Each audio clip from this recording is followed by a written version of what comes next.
১৩ December pay scale ইস্যুতে নতুন মোড় সরকারি চাকরিজীবীদের অপেক্ষা আরও বাড়ছে প্রধান উপদেষ্টা ও অর্থ উপদেষ্টা বলছেন তড়িঘড়ি নয় টেকসই সিদ্ধান্তই লক্ষ্য ১৫ ডিসেম্বরের আল্টিমেটাম ঘিরে কর্মচারীদের মধ্যে মিশ্র প্রতিক্রিয়া নতুন পে স্কেলে বেতন গ্রেড ও ভাতা নিয়ে ভেতরে ভেতরে চূড়ান্ত হিসাব চলছে ডিসেম্বরেই কি দিকনির্দেশনা মিলবে নাকি জানুয়ারিতে বড় ঘোষণা ইন্ট্রো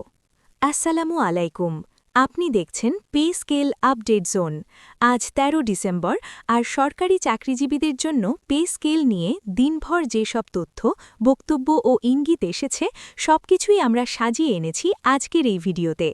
আপনি কোন জেলায় থেকে এই ভিডিওটি দেখছেন তা অবশ্যই কমেন্ট করে জানাবেন ভিডিওটি শেষ পর্যন্ত দেখুন কারণ শেষ অংশে জানাবো এই মুহূর্তে বাস্তবে পে স্কেল কোথায় দাঁড়িয়ে আছে আজ ১৩ ডিসেম্বর কি ঘটল আজ সারাদিন পে স্কেল ইস্যুতে সবচেয়ে আলোচিত বিষয় ছিল সরকার কেন এখনই গ্যাজেট দিচ্ছে না আর কর্মচারীরা কেন এতটা চাপ দিচ্ছেন সকাল থেকেই বিভিন্ন কর্মচারী সংগঠন আবারও দাবি তোলে ১৫ ডিসেম্বরের মধ্যে পে স্কেল নিয়ে স্পষ্ট ঘোষণা না এলে তারা পরবর্তী কর্মসূচি বিবেচনা করবে এর পরিপ্রেক্ষিতে দিনের মাঝামাঝি সময়ে অর্থ উপদেষ্টার বক্তব্য নতুন করে আলোচনায় আসে তিনি স্পষ্ট করেন পে স্কেল কোনো আবেগের সিদ্ধান্ত নয় এটি একটি রাষ্ট্রীয় অর্থনৈতিক সিদ্ধান্ত যেখানে বেতন বাড়ানোর পাশাপাশি বাজেট রাজস্ব ও ভবিষ্যৎ দায় সবকিছু বিবেচনায় নিতে হয় তার বক্তব্যের মূল কথা ছিল দ্রুত নয় সঠিক সিদ্ধান্তই সরকারের লক্ষ্য প্রধান উপদেষ্টার অবস্থান কি ১৩ ডিসেম্বর আলোচনায় প্রধান উপদেষ্টার অবস্থানও স্পষ্ট হয়ে উঠেছে তিনি আগের মতোই একই অবস্থানে রয়েছেন নতুন পে স্কেল হবে কিন্তু সেটি হবে বাস্তবসম্মত বৈষম্যহীন এবং দীর্ঘমেয়াদী টেকসই কাঠামোর ওপর ভিত্তি করে সরকারের ভেতরের আলোচনা অনুযায়ী পে স্কেল শুধু বেতন বাড়ানোর বিষয় নয় এতে গ্রেড সংখ্যা ইনক্রিমেন্ট পদ্ধতি বাড়ি ভাড়া ভাতা চিকিৎসা ভাতা সবকিছু নতুন করে সাজানোর পরিকল্পনা রয়েছে এই কারণেই পুরো প্রক্রিয়াটি সময় নিচ্ছে কর্মচারীরা কেন এত চাপ দিচ্ছেন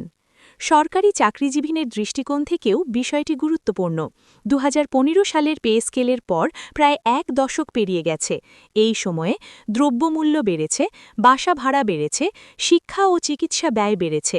কিন্তু বেতন কাঠামো সেই হারে সমন্বয় হয়নি এই কারণেই কর্মচারীরা চাইছেন ২০২৬-এর শুরু থেকেই যেন নতুন পে স্কেল কার্যকর হয় আর তার জন্য ডিসেম্বরেই গ্যাজেট প্রয়োজন ১৩ ডিসেম্বরের বড় ইঙ্গিত কী আজকের সবচেয়ে গুরুত্বপূর্ণ ইঙ্গিত হল সরকার এখনই তারিখ ঘোষণা না করলেও পে স্কেল প্রক্রিয়া থেমে নেই কমিশনের কাজ প্রায় শেষ পর্যায়ে ভেতরে ভেতরে অর্থনৈতিক হিসাব চূড়ান্ত করা হচ্ছে অর্থাৎ সিদ্ধান্ত আসবে কিন্তু সেটা চাপের মুখে নয় সরকারের প্রস্তুতি অনুযায়ী বিশ্লেষকদের মতে ডিসেম্বরের শেষ ভাগ বা জানুয়ারির শুরুতে পে স্কেল নিয়ে একটি স্পষ্ট রোডম্যাপ আসার সম্ভাবনাই বেশি এই মুহূর্তে বাস্তব চিত্র ১৩ ডিসেম্বর শেষে এসে দাঁড়িয়েছে এমন এক অবস্থানে পে স্কেল আসবে এটা প্রায় নিশ্চিত ১৫ ডিসেম্বরের মধ্যে গ্যাজেট অনিশ্চিত ২০২৬-এর জন্য নতুন কাঠামো সম্ভাব্য কর্মচারীদের চাপ বাড়ছে সরকারের অবস্থান সতর্ক কিন্তু অটল এখানেই তৈরি হয়েছে টানাপড়েন আউট্রো আপনি যদি সরকারি চাকরি পে স্কেল বেতন ও ভাতা সংক্রান্ত নির্ভরযোগ্য আপডেট নিয়মিত জানতে চান তাহলে এখনই সাবস্ক্রাইব করুন পে স্কেল আপডেট জোন কমেন্টে জানান আপনার মতে সরকার কি ১৫ ডিসেম্বরের আগেই স্পষ্ট ঘোষণা দেওয়া উচিত নাকি একটু সময় নিয়ে টেকসই সিদ্ধান্তই ভালো পরবর্তী ভিডিওতে আমরা আলোচনা করব পে স্কেল কার্যকর হলে কোন গ্রেডে কত পরিবর্তন আসতে পারে